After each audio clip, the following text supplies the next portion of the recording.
Bismillahirrahmanirrahim. Alhamdulillahi Rabbil Alamin. Ar-Rahmanir-Rahim. Maliki Yawmiddin. Iyyaka na'budu wa iyyaka nasta'in. Ihdinas siratal mustaqim.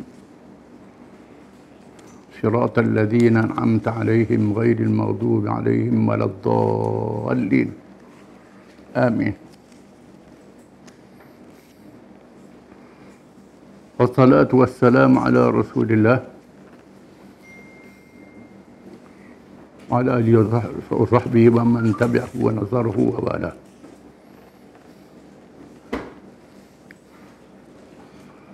Rabbana zidna ilma warzuqna fahman wa hikmah. Kita sambung perbincangan tentang mazhab Mu'tazilah. Pecahan Mu'tazilah. Seterusnya, Mu'tazilah berpecah pula kepada beberapa mazhab. Setengah ulama berkata 22 mazhab. Dan setengah ulama pula berkata 23 mazhab.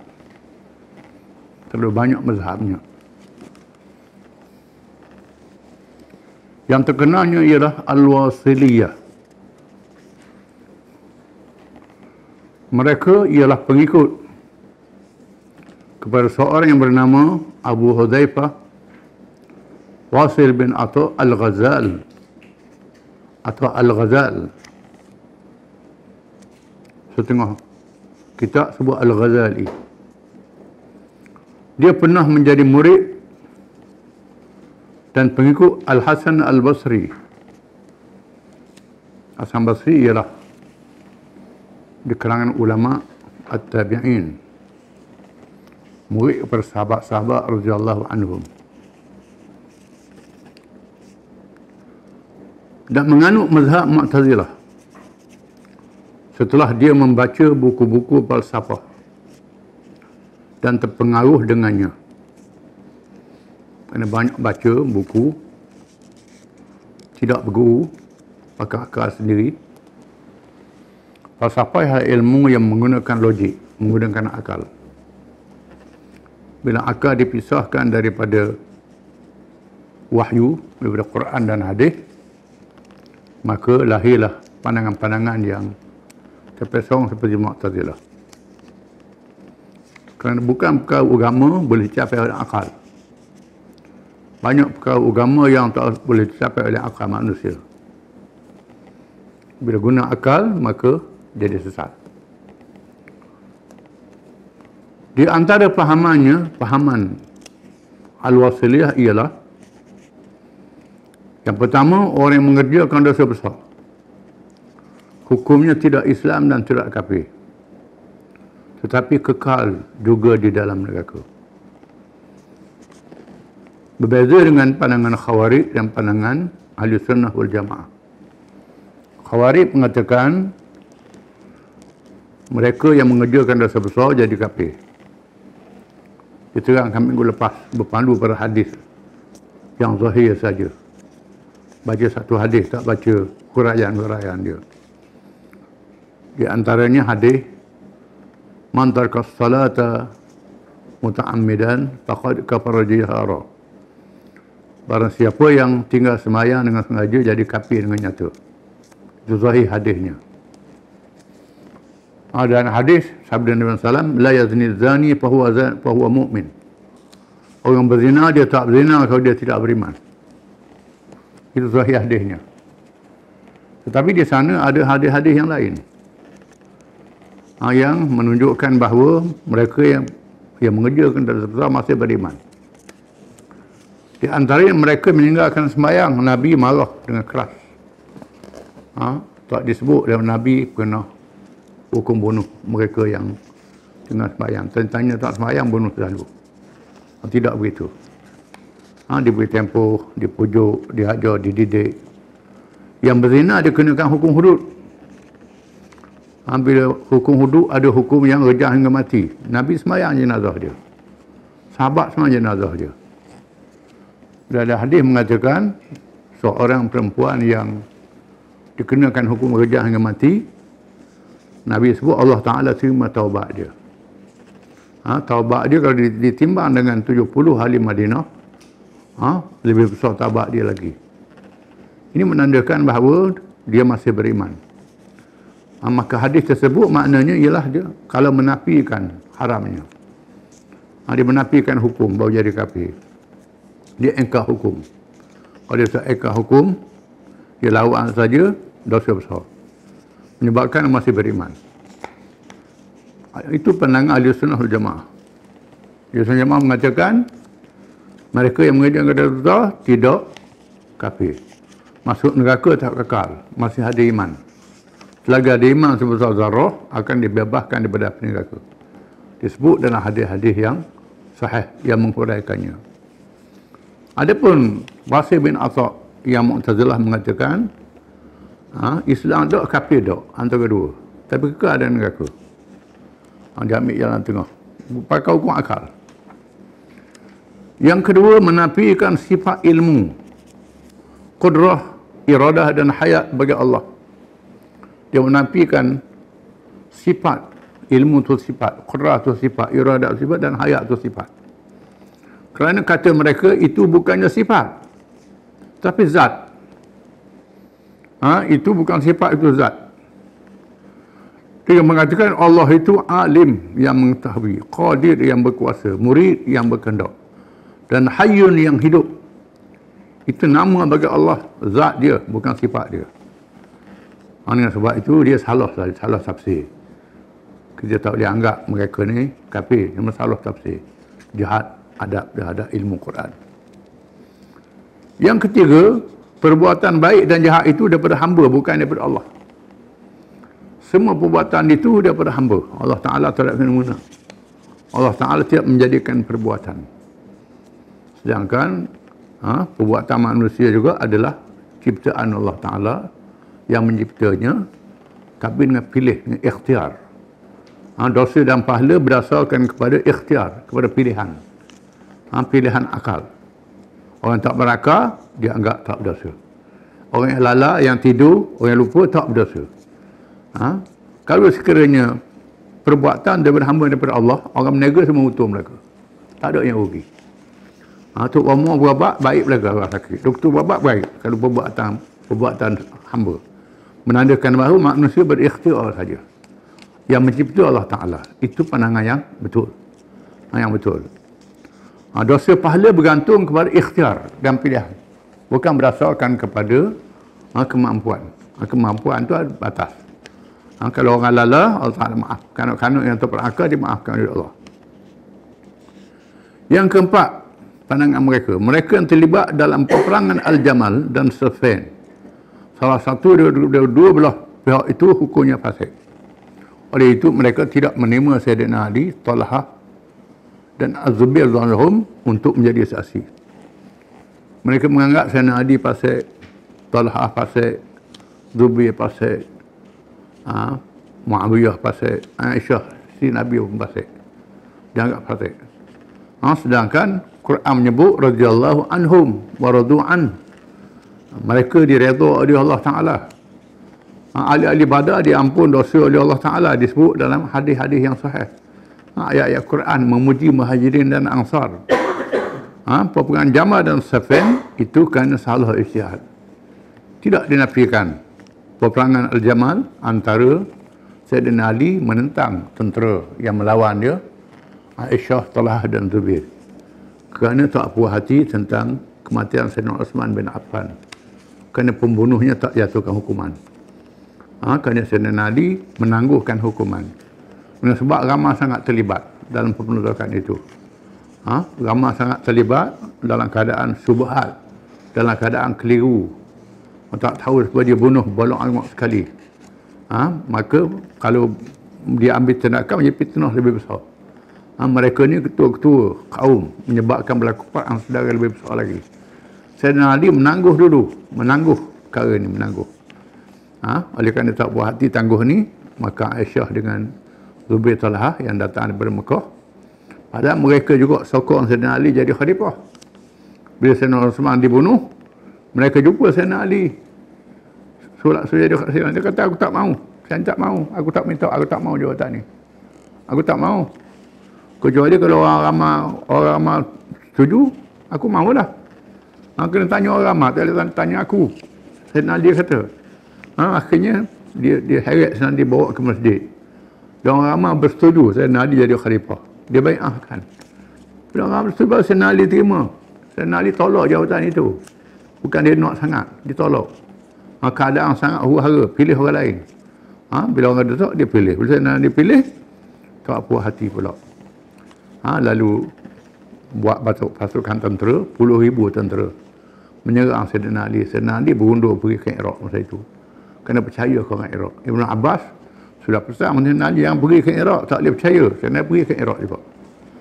Kerana orang Iraq kuat sokong. Rupanya di Iraq berlakunya fitnah, bencana.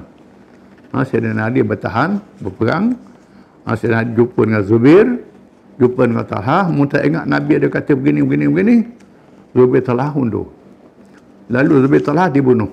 Oleh popok dia juga bunuh. Dia beritahu Sayyidina Ali bahawa Zubair Talha dibunuh. Dan Ali kata yang bunuh Zubair Talha ni masuk neraka. Kerana Zubair Talha ni ahli syurga. Ahli syurga. Kemudian Aisyah, Sayyidina Ali perintah supaya mengepung untanya. Untanya dikepung. Ditawan unta dia dan suruh Muhammad bin Abu Bakar. Adik dia hantar. Muhammad bin Abu Bakar berperang buat Sayyidina Ali. Adik dia hantar ke Madinah. Dan Aisyah bertaubat dalam peristiwa ni. Dia bertaubat. Dia silap dalam tindakan melawan Sayyidina Ali. Itu disebut dalam riwayat yang sahih. Muawiyah pula keluarga pada Sayyidina Osman. Tutup darah keluarga Bani Umayyah. Kerana Sayyidina Ali tak hukum mereka yang bertindak ini. Berlaku perang. Perang Siffin. Perang saudara sama-sama orang Islam. Dalam keadaan sangat keliru. Jadi semua mereka ni kita harap Allah Ta'ala ampun. Tak dinafikan dalam peristiwa ini Sayyidina Ali betul. Ada orang tak nak hukum. Kita pakai surah Tuhan, apa dia betul, dia salah. Tak boleh. Yang betul Sayyidina Ali. Sayyidina Ali adalah khalifah yang sah. Yang sah. Kan tidak kita bilang Sayyidina Ali khulafah Rasyidin bukan? Khulafah Rasyidin. Dah bilang apa khulafah Rasyidin? Dah dia salah. Setengah tok guru tu mengajar kita tak boleh pihak mana-mana. Tak betul tu. Memang dalam perang ni Sayyidina Ali yang betul. Tapi mereka tu salah. Kita harap Allah Ta'ala ampun dosa mereka yang salah ni. Kita anggap begitu. Memang kalau kita kaji-kaji Sayyidina Ali betul dalam tindakan dia. Tapi puak-puak Mu'tazilah ni pakai hukum akal. Pakai guna akal. Jadi dua-dua tak pakai mereka dia kata. Tak pakai mereka. Ni tak pakai, tak pakai. Dia yang pakainya. Ini jenis tak pagar. Tak pagar tak tahu. Nak tentukan sikap dan pendirian dia. Mana betul mana salah. Patutnya tengok dari segi hukum syarak. Al-Hudaybiyah. Wallahu a'lam.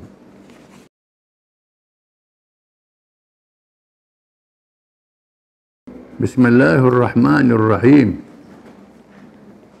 Kita sambung kisah Fathu Makkah, pembukaan Makkah. Masuk ke masjid.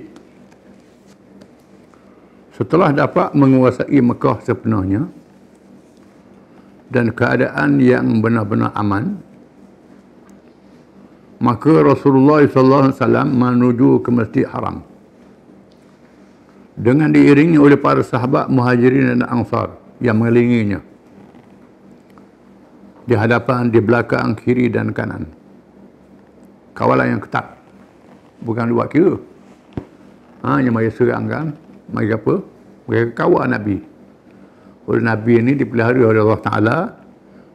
Kita manusia kena jaga Nabi juga. Dikawal. Ada orang kata pakai ilmu kebal kot, tak apalah. Kan kawal. Belakang, depan, kiri, kanan, dikawal. Oleh tiba di Hajar Al-Aswad, Rasulullah SAW terus beristilam. Istilam, iaitulah kucuk Hajar Al-Aswad.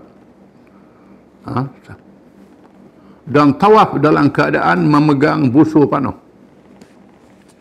Pegang busur panah, bukan senjata. Maknanya bersiap siaga. Pegang busur panah. Nabi pegang busur panah. bertongkakkan busur panah. Kaabah dipenuhi kelilingi oleh sebanyak 360 berhala. Masih ada berhala lagi. Tak kong. 360 berhala. Rasulullah SAW menikam berhala-berhala itu dengan hujung busur panah. Nabi cocok tikam dengan busur panah. Tengok menyebut wa qul ja'al haqqu wa zahaqal batil.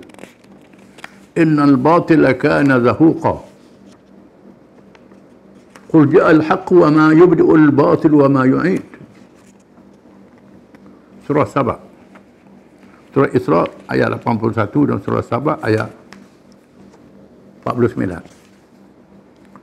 Qul ja'al haqqu wa zahaqal batil innal batila kana zahuqa.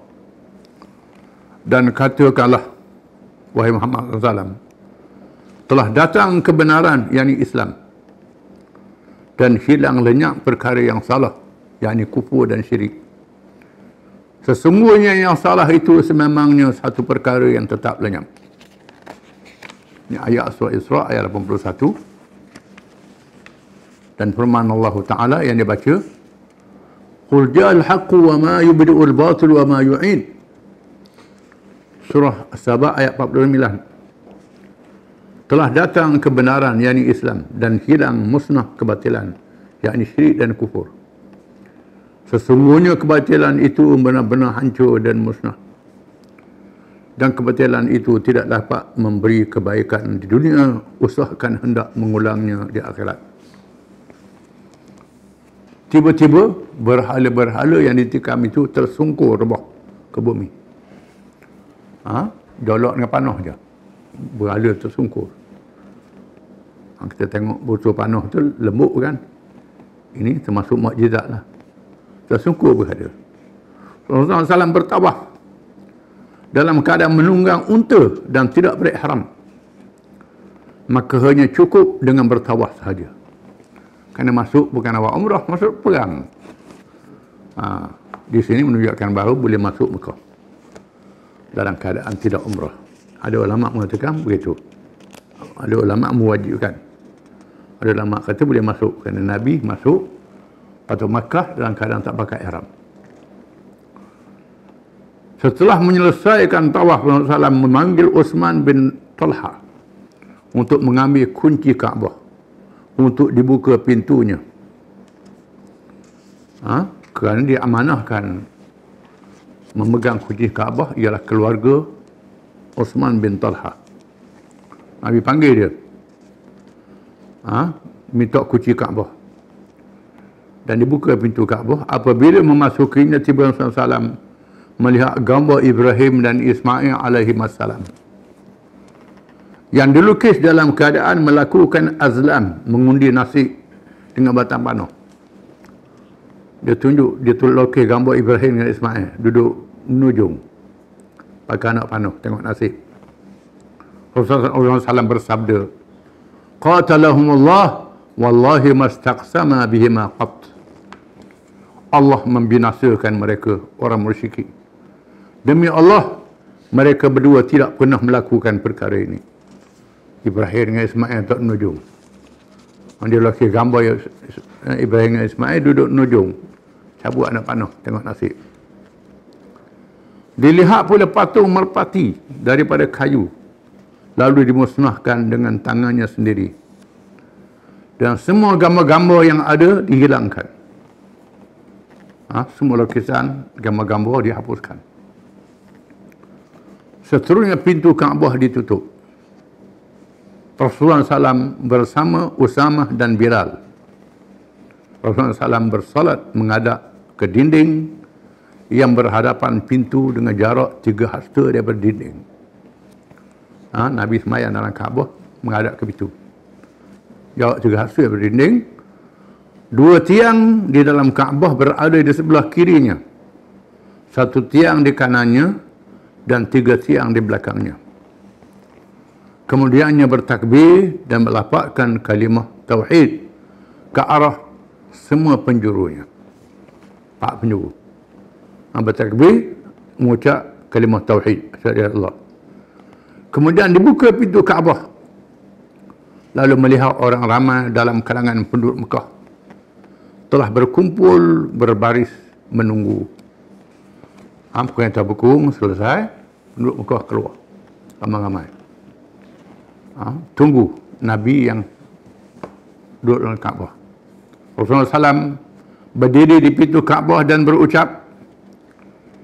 Nabi menyampaikan ucapan, La ilaha illallah wahdahu la syarika lah, sadaqa wa'dahu wa nasara abdah. Wa'dahu itu bukan ghain, ain. Sadaqa wa'dahu wa nasara abdah. Wa hazamal ahzaba wahdah. Ala kullu ma'saratin aw malin aw damin fahuwa taqadamayya hataini illa sadanatal bait wa siqayatal haj. Ala wa qatlal khata'i shibhal amdi as-sawta wal 'asa fa fihi diyatun mughalladhah mi'atun minal ibil 40 minha bi butuniha awladuha ya ma'syar Quraisy inna Allah qad adhaba ankum nakhwatal jahiliyah wa ta'zimaha bil aba an-nasu min adam wa adamu min turab thumma talal ayat an-nas inna khalaqnakum min dhakarin wa untha waja'alnakum syu'uban wa qabaila lita'arafu inna akramakum indallahi atqakum innallaha alimun khabir. Maksudnya tiada Tuhan yang sebenar malaikat Allah, Maha Esa lagi tiada sekutu baginya.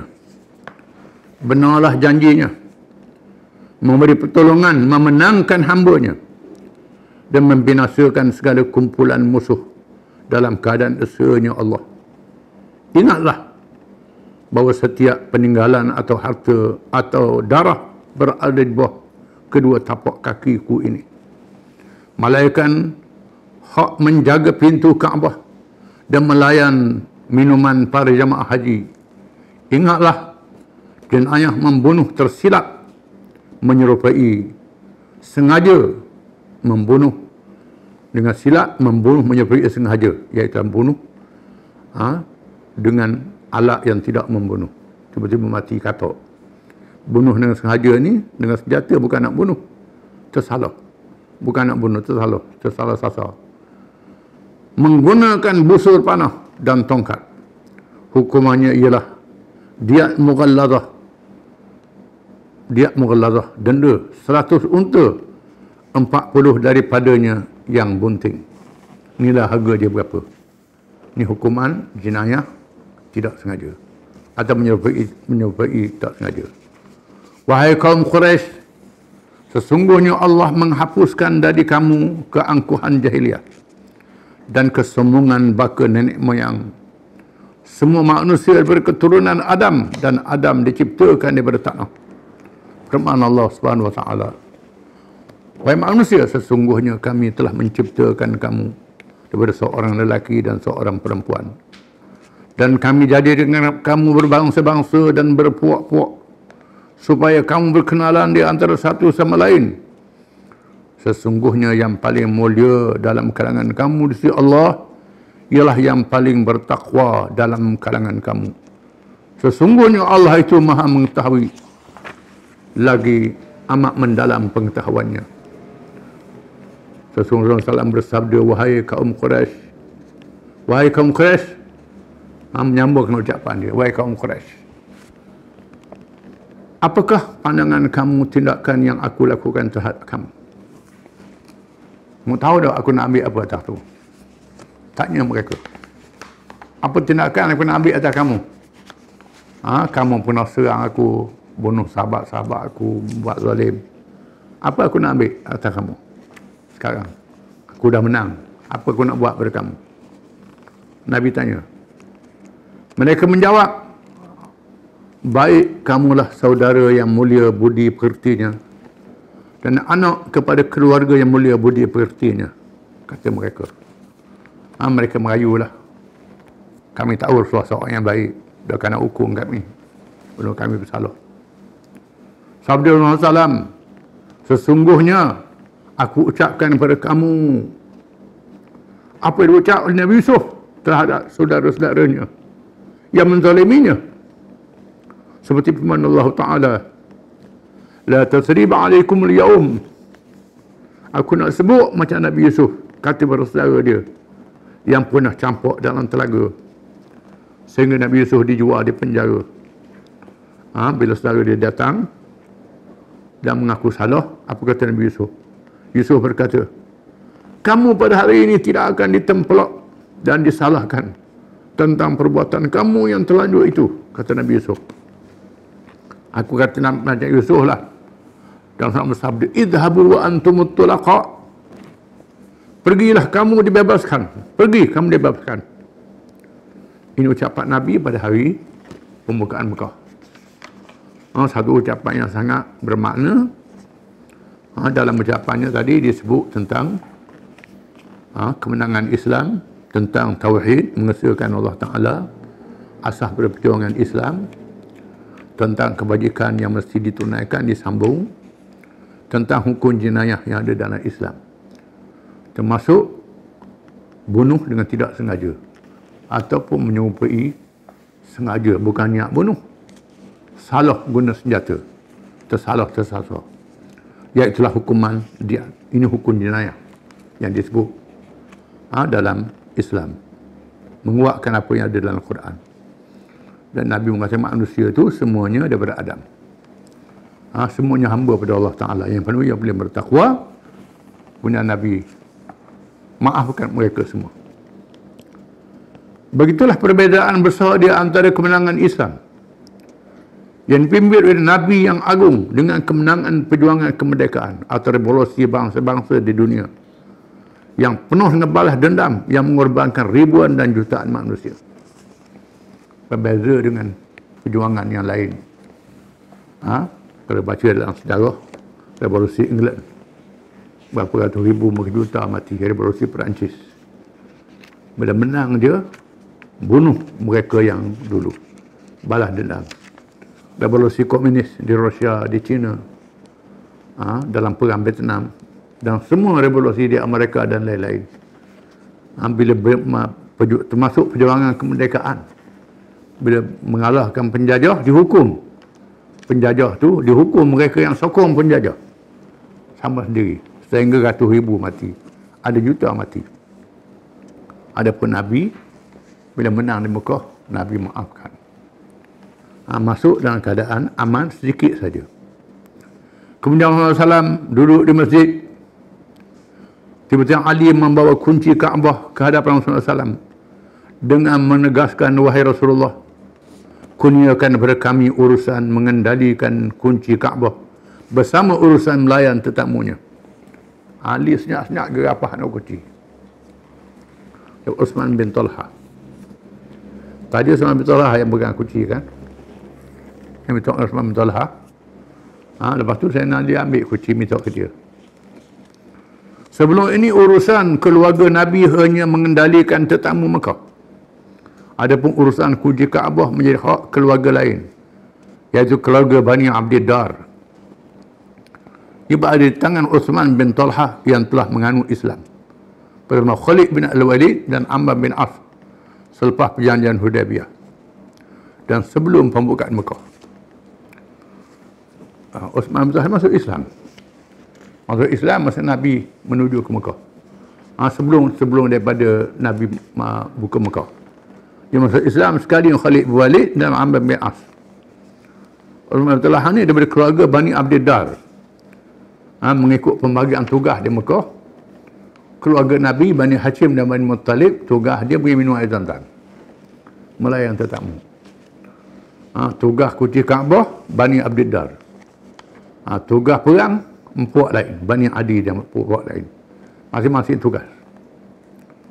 Sayyidina Ali ambil kunci Kaabah daripada Uthman bin Talha. Bersempena dengan peristiwa ini, Allah menurunkan wahyunya kepada Rasulullah SAW. Inna Allah ya'murukum an tu'addul amanati ila ahliha. Wa idha hakamtum bainan nasi an tahkumu bil'ad. Inna Allah na'imma ya'idukum bih. Inna Allah kana sami'an basira. Sesungguhnya Allah menyuruh kamu supaya menyerahkan segala jenis amanah kepada ahlinya yang berhak menerimanya. Dan apabila kamu melaksanakan hukum dalam kalangan manusia, hendaklah menjalankan yang adil. Sesungguhnya Allah dengan suruhannya itu memberi pengajaran yang sebaik-baiknya kepada kamu. Sesungguhnya Allah maha mendengar lagi maha melihat. Tu ayat ni. Tu naik amanah pada ahli dia. Berlaku adil pada semua manusia. Rasulullah SAW menyerah kunci Kaabah kepada Uthman bin Talha dengan bersabda, ambillah selama-lamanya. Tidak boleh merampasnya daripada kamu melainkan oleh orang yang zalim. Wahai Uthman, sesungguhnya Allah meminta supaya kamu memegang amanah, memelihara rumahnya. Maka makanlah daripada apa yang sampai kepada kamu daripada rumah ini dengan baik. Nabi kata Uthman bin Talha. Sejak daripada ini, kunci Kaabah dia pegang oleh keluarga ni sehingga hari ini. Walaupun puak-puak Wahabi masuk Mekah, kunci ni tak dirampas kerana hadis ni. Tetap dia pegang oleh keluarga Uthman bin Talha sehingga hari kiamat. Kena Nabi sudah pesan begitu. Ini satu amanah. Peristiwa ini memberi kesan iman yang sangat mendalam ke dalam lubuk hati Uthman bin Talha radhiyallahu anhu. Kerana dia pernah melakukan sikap kasar terhadap Rasulullah SAW ketika masih berada dalam jahiliah. Apabila tidak mengizinkan Rasulullah SAW masuk ke dalam Kaabah.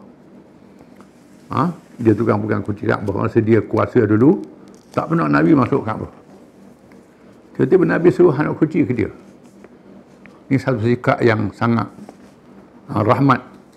Dia menyangka sudah pasti hak memegang kunci Kaabah dirampas daripada keluarganya setelah Mekah ditawan. Tiba-tiba berlaku keputusan daripada Allah yang meyakinkan bahawa Islam adalah daripada Allah, bukannya ciptaan Muhammad SAW. Ini bukti bahawa Islam daripada Allah, bukan daripada Nabi Muhammad. Kalau Nabi Muhammad buat sendiri, Nabi ambil suruh kunci ke anak-anak dia lah. Ini daripada Allah. Suara azan berkumandang. Baru tiba waktu salat, Rasulullah SAW meminta Bilal, memerintah Bilal bin Rabah radhiyallahu anhu supaya melaungkan azan di atas Kaabah. Suruh Bilal naik atas Kaabah, bang, laungkan azan. Bilal bin Rabah. Bilal bin Rabah ni ialah tukang bang Nabi SAW. Orang Melayu panggil Tok Bilal. Bilal ni nama orang sebenarnya. Tukang bang muazzin, dalam bahasa Arab muazzin. Bilal tu tukang bang Nabi, tapi jadi bahasa Melayu. Tukang bang bagi Bilal. Bilal nama orang. Ketika itu beberapa pemimpin Mekah seperti Abu Sufyan bin Harb, Attab bin Asid, Al-Harith bin Hisham berada di lapangan Kaabah. Masa bila bang tu puak-puaknya ada lapangan Kaabah. 3 orang ni. Abu Sufyan dah masuk Islam. Abu Sufyan dah masuk Islam. Attab bin Asid, Harith Hisham ni tak masuk Islam lagi. Tiba-tiba Attab berkata, Allah telah mengurniakan pada Asid tidak mendengar laungan ini, seruan yang menaikkan kemarahannya. Kata Attab, mujurlah ayah aku mati dah. Kalau ayahku ada lagi, tak ada dengar suara macam ni. Kata Tuhan saya ni. Kerana ayahku kuat berpegang agama, semua berhala nenek moyang. Al-Harith menjawab, kalau aku tahu ia adalah perkara yang benar, saya aku mengikutnya. Kata Harith. Harith sapuk.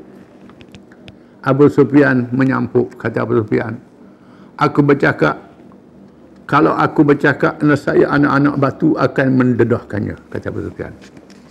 Aku tak tahu kata apa, kalau aku bercakap, batu ni royak. Abu Sufyan dah masuk Islam dah. Kata Abu Sufyan. Tiba-tiba Rasulullah SAW datang menemui mereka dan bersabda. Nabi mari ngok-ngok mari ni. Mari temu 3 orang ni. Aku tahu apa yang kamu ucapkan dan mendedahkannya. Nabi royak apa yang mereka bercakap. Padahal jauh. Ini mukjizat. Al-Harith dan Attab terus mengucap, kami mengaku bahawa engkau adalah Rasulullah. Demi Allah, tidak siapa bersama kami, maka Allah yang memberitahumu. Ini daripada Allah. Mu Rasul sungguh aku percaya. Terus 2 ni masuk Islam dengan peristiwa ni. peristiwa mukjizat menandakan kenabian dan kerasulan daripada Allah didedahkan di hadapan mata dan hati pemimpin Mekah yang keras kepala dan hati. Maka berimanlah mereka yang mendapat hidayah daripada Allah. Adapun mereka yang tidak layak mendapat hidayah terjerumus bersama kebodohan, kederilan, kesombongan dan kekufuran ke dalam neraka. Hidayah ni daripada Allah Ta'ala. Cerdik macam mana pun, kalau tak dapat hidayah, tak jadi Islam. Tahu macam mana pun. Contohnya Iblis. Iblis ni, dia angkat ke langit. Melihat syurga, melihat neraka. Tahu malaikat. Tengok Allah Ta'ala buat Nabi Adam AS. Bercakap dengan Allah Ta'ala. Cerdik Iblis ni. Tapi sombong. Kerana dia sombong, tak dapat hidayah. Kafir sampai hari kiamat. Masuk neraka. Firaun jadi ketua negara. Cerdik orangnya. Merintah negara. Tapi sombong, tak dapat hidayah. Abu Jahal, Abu Lahab. Tengok Nabi depan mata. Nabi benar. Nabi amanah. Nabi baik. Akhlaknya. Dalam diri dia ada perasaan nak ke dunia saja. Lupa pada akhirat. Tak dapat hidayah. Hanya mereka yang layak dapat hidayah saja jadi Islam. Di sinilah kita disuruh doa tiap-tiap rakaat, ihdinas siratal mustaqim. Tunjukkanlah kami hidayah pada kami, wahai Tuhan. Tiap-tiap rakaat 5 kali sehari semayang, tiap-tiap rakaat, termasuk semayang sunat, termasuk semayang jenazah yang tak ada rukuk, tak ada sujud. Fatihah dibaca, dalamnya ihdinas siratal mustaqim. Tunjukkanlah kami jalan yang betul, wahai Tuhan. Kerana hidayah ni sangat penting. Ada orang molek-molek duduk tengah Islam, lari. Bersama dengan Islam, keluar. Kenapa? Niat tak betul. Rasa sombong, rasa cerdik, rasa bijak. Layak tak dapat hidayah. Layak tak? Tak dapat, tak layak dapat hidayah. Maka lari sebelum daripada meninggal dunia. Di sinilah kita disuruh khusyuk pada semayang, tiap-tiap rakaat, ihdinas siratal mustaqim. Minta Allah Ta'ala pelihara hidayah kita ni. Beri hidayah dan jaga hidayah sampai kita mati. Hidayah ni pemberian daripada Allah Ta'ala. Cerdik macam mana pun, kalau sekiranya tak layak dapat hidayah, Allah Ta'ala tak beri hidayah tu. Sebab itu sangat penting kita khusyuk minta Allah Ta'ala beri hidayah pada kita. Dan jangan sombong, jangan terkabur, jangan karung diri sendiri. Berasa aku ni bijak sangat, cerdik sangat, ini merosakkan diri sendiri. Kita kena sentiasa bergantung dengan Allah Ta'ala. Semua kisah ni, kisah yang menunjukkan hidayah daripada Allah Ta'ala. Wallahu a'lam.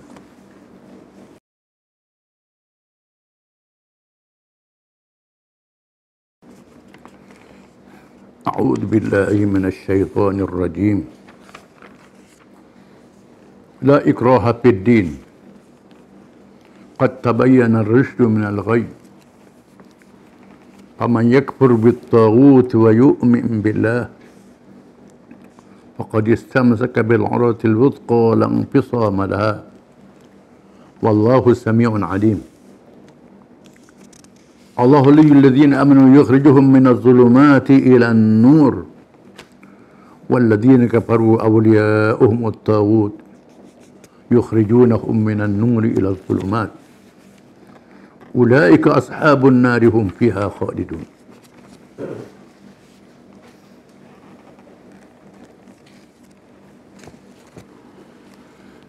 Tidak ada paksaan dalam agama Islam, kerana sesungguhnya telah nyata kebenaran Islam dari kesesatan kufur.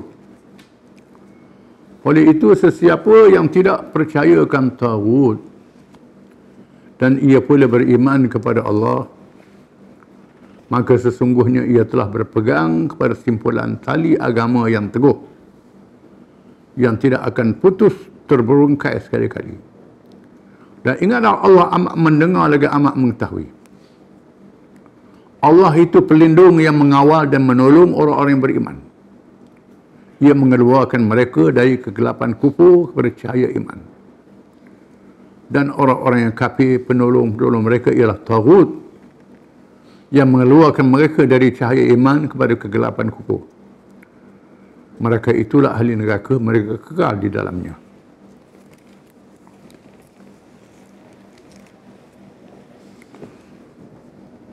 Bahagian yang pertama daripada ayat ini, la ikraha fid din, tak ada paksaan dalam agama. Masuk Islam tak boleh dipaksa. Kerana Islam itu maknanya menyerah diri dengan hati yang ikhlas kepada Allah. Mengikut agama dia dan mengikut Nabi dia. Kalau paksaan itu tak ikhlas. Kalau dipaksa tak ikhlas. Ulama tafsir mengatakan ayat ini ada sebab nuzul. Sebab turun. Sebab turunnya ialah apabila terdapat kalangan Ansar, penduduk Madinah, yang sudah masuk Islam, risau terhadap anak-anak mereka yang dijaga oleh orang Yahudi, ataupun anak-anak mereka yang masih menyembah berhala. Dan ada yang menganut Kristian, menganut agama lain. Mereka ni mengadu kepada Nabi, boleh tak nak paksa supaya anak-anak ni masuk Islam? Paksa lah dengan keras supaya dia masuk Islam. La Allah turun ke ayat ni, la ikraha fid din, tak ada paksaan dalam agama. Qad tabayyana ar-rusydu min al-ghayy, sesungguhnya telah ternyata petunjuk yang benar Islam daripada kekufuran yang salah itu. Sudah nyata. Islam mestilah dengan hati yang ikhlas kerana Allah Ta'ala. Kalau Islamnya tak ikhlas, munafik orang panggil. Munafik ni jadi duri dalam daging, musuh dalam selimut, bahaya pada umat. Dengan sebab itu jangan paksa orang masuk Islam. Masuk Islam ni hidayah daripada Allah, bukan daripada kita. Kita hanyalah memberi tahu, menyampaikan, yang beri hidayah Allah Ta'ala. Allah Ta'ala tahu siapa yang layak mendapat hidayah itu. Jangan paksa, biar dia mikir panjang. Kerana Islam itu nyata, terang hujah-hujahnya. Kalau fikir betul-betul, nah saya masuk Islam lah orang itu. Fikir dengan ikhlas, masuk Islam lah orang itu. Kecuali fikir tak ikhlas. Kecuali kerana ada tujuan-tujuan yang lain. Masuk Islam dengan tujuan lain, buat apa? Buat rosak orang Islam saja. Dengan sebab itu jangan paksa orang masuk Islam. Tak ada paksaan dalam agama, tak ada paksaan. Adapun langkah-langkah yang diambil sehingga berperang itu mempertahankan Islam, bukan orang kacau Islam. Rosakkan Islam ini, kita kena lawan lah, bukan paksa orang, tidak. Bahkan bila kita menang sekalipun, tak boleh paksa orang bukan Islam masuk Islam. Biar duduk di bawah pengantar Islam, jangan lawan. Dia tengok Islam ni ada, Islam ni baik. Tunjuk pada mereka, Islam ni ada, Islam ni baik. Lama-lama terpulang pada mereka sama ada nak masuk Islam atau nak mati terus dalam kufur dia. Kepada dia lah. Akhirat urusan Allah Ta'ala. Urusan kita ialah ajak dia pada Islam. Islam itu nyata terang. Dihuraikan lagi. Tafsirul Quran bil Quran. Quran menafsirkan Quran. Faman yakfur bit-taghut wa yu'min billah. Maka sesiapa yang mengkufurkan taghut. Taghut ialah yang lain daripada Allah. Melampaui batas ketuhanan. Sifatnya, zatnya, hukum hakam dan syariatnya. Sama ada syaitan yang kita nampak, syaitan yang kita tak nampak. Yang lawan Allah Ta'ala. Yang berlagak jadi Tuhan macam Allah Ta'ala berlagak.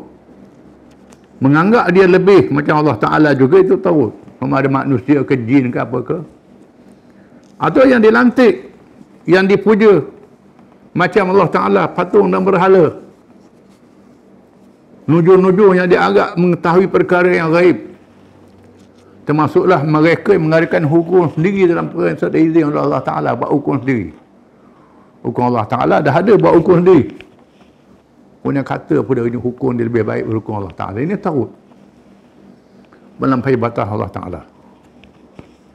Sesiapa yang menolak taghut, mengkufurkan taghut, menentang taghut ini, setiap yang lain daripada Allah, wa yu'min billah, dia percaya pada Allah sahaja. Satu je dia percaya Allah sahaja. Iaitu ucapkan la ilaha illallah. Asyhadu an la ilaha illallah wahdahu la syarikalah. Lahul mulku lahul hamdu ala kulli syai'in qadir.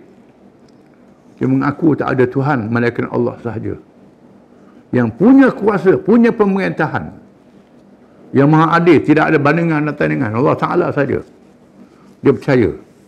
Dia tolak yang lain. Faqad istamsaka bil urwatil wuthqa. Maka sesungguhnya dia telah berpegang dengan simpulan tali yang teguh dan kuat. Urwah wuthqa ni ialah tali yang disimpul, yang diikat. Dibanding dengan tali yang diikat, sipukan sipu sekali, sipu 2 kali, 3 kali, 4 kali. Lang fisa malaha, tak boleh hurai lagi. Kemak simpulan ini. Barang siapa yang mengaku la ilaha illallah, tak ada Tuhan melainkan Allah, beriman pada Allah, menolak segala lain daripada Allah, dengan hati yakin, iman yang sungguh, macam berpegang dengan simpulan tali yang teguh dan kuat, yang tak boleh dirombak, dirongkai lagi sahabat bila-bila. Wallahu sami'un alim, dan Allah maha mendengar lagi maha mengetahui. Banyak hadis-hadis menceritakan tentang ayat ini. Di antaranya hadis yang menarik diriwayatkan ulama-ulama tabi'in. Beberapa orang ulama tabi'in mengisahkan bila mereka pergi ke Madinah kerana nak mengaji pada sahabat-sahabat, masuk seorang tua dalam masjid. Satu riwayat kata orang tua ni dah bertongkat.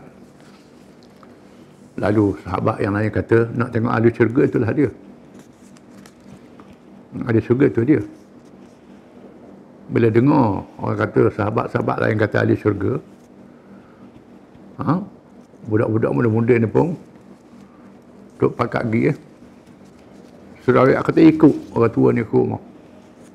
Satu riwayat kata tunggu kat dia sembahyang. Tunggu, tanya dia, beritahu ke dia. Orang lain kata mu ni ahli syurga, orang kata pak cik ni ahli syurga. Marahlah orang tua ni. Mu tentu syurga, syurga ni Tuhan yang tentukan, bukan orang tentukan semua masuk syurga, Tuhan tentukan.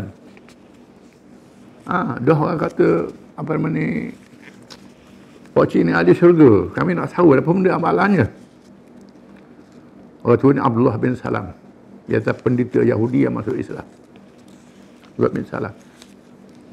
Yang terkenal kisah dia, dia baca kisah zahir Nabi akhir zaman dalam kitab Taurat.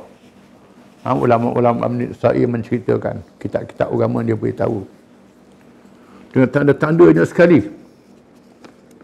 Nabi datang ke Madinah, dia ditugaskan untuk berhujah dengan Nabi. Dia beri berhujah dengan Nabi. Dia tanya soalan-soalan. Soalan ni tak boleh jawab melainkan oleh soalan Nabi. Nabi jawab semua soalan-soalan tu. Dan dia tengok dah tanda-tanda wajah tu, wajah Nabi. Memang disebut dalam kitab. Tandanya bergiang-bergiang. Dah ada tanda, nak bukti lagi. Soal. Setelah Nabi jawab, Abdullah Salam masuk Islam. Dia masuk Islam. Dan dia minta izin dengan Nabi, jangan beritahu dia masuk Islam. Tu orang Yahudi cari. Dia sembunyi dalam rumah Nabi, dalam bilik. Orang Yahudi mari tanya, ada tak mari orang nama Abdullah bin Salam? Nabi tanya, siapa dia? Oh, dia orang alim lah. Orang alim kami hormat dia, ilmu banyak. Dia seorang ahli ilmu yang dihormati. Dia tengah puji boleh-boleh orang besar yang betul baik. Dan kata, inilah Rasulullah. Aku beriman, tak ada melainkan Allah, Muhammad Rasulullah. Bila dengar begitu maki, selalu orang Yahudi, celaka ni orang celaka. Tadi orang baik ni celaka. Bila Salam cerita, dia pernah bermimpi. Satu riwayat kata dia berjalan di padang, bukit-bukit. kemuncaknya ada tiang yang tinggi. Satu riwayat mengatakan dia berjalan satu kebun yang subur, ada tiang besi yang terpacak di bumi yang tinggi melangit. Orang suruh dia panjat tiang tu, dia pun panjat. Panjat nak jatuh, orang tolak. Di ujung tiang tu ada simpulan tali yang teguh. Orang suruh dia pegang dengan simpul tali tu, semua selamat. Dia pun panjat, orang tu tolong akak dia tu, pegang dia simpulan tali yang teguh. Dia cerita ke Nabi. Dia mimpi apa makna? Nabi kata kebun tu agama Islam. Kebun tu agama Islam. Simpulan tali itu ialah pegangan akidah yang benar. Mu terus Islam sampai mati, Nabi kata. Sampai mati mu Islam. Masuk syurga lah. Simpulan urwah wusqa, simpulan yang teguh. Ada dalil mengatakan bahawa barang siapa yang berpegang dengan agama sungguh-sungguh macam pegang dengan simpulan tali yang teguh. Simpulan tali yang diikat dengan kuat. Dan malah apa-apa tali sekalipun, kalau nak kuat kena ikat. Kita tambah lembu, tambah kambing, tambah beruk, tambah apa pun, mesti kena sipu di ujung. Termasuklah tali sauh, mesti kena sipu di ujung. Kena ikat. Kena skru, kemah-kemah. Ikat dengan skru dan seumpamanya. Itu ikatan dia. Jangan rombok. Itulah bandingan akidah yang kuat. Wallahu sami'un alim. Allah Ta'ala maha mendengar, lagi yang mengetahui. Allah Ta'ala mendengar, lagi maha mengetahui segala-galanya. Kita tak boleh sembunyi iman kita. Tak boleh sembunyi akidah kita. Allah Ta'ala tahu segala-galanya. Wallahu a'lam.